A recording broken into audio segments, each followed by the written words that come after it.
Hola, buenos días, ¿cómo están? Bueno, ¿qué les parece si hoy nos saludamos con la canción del grillito? ¿Se acuerdan? Lo voy a poner acá en el bolsillo.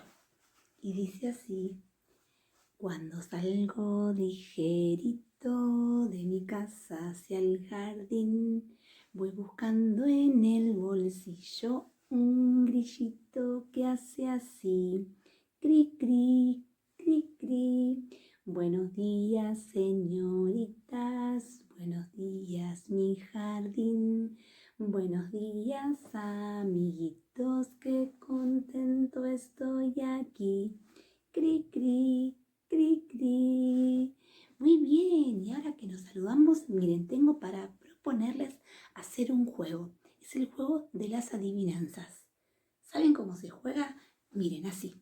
Yo les voy a dar algunas pistas relacionadas con algo y ustedes tienen que pensar, escuchar bien las pistas y adivinar de qué se trata. Miren, les voy a dar una ayudita. Todas las adivinanzas son de animales, ¿sí? Empezamos a jugar, espero que se diviertan. Tiene 4 patas, tiene pelo y también tiene una cola. ¿Qué será? Sí, es el perro. Tiene una cola, tiene un hocico y bigotes y también tiene 4 patas. ¿Qué será?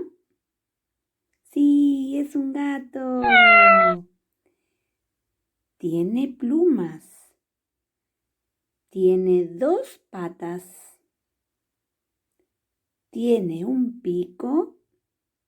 ¿Qué será? Es un pajarito. Muy bien. Tiene escamas.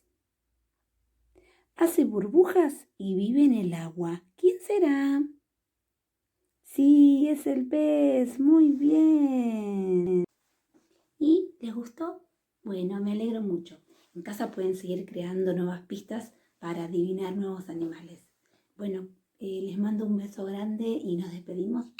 Colorín colorado, este día ha terminado con un beso salpicado. Los quiero mucho.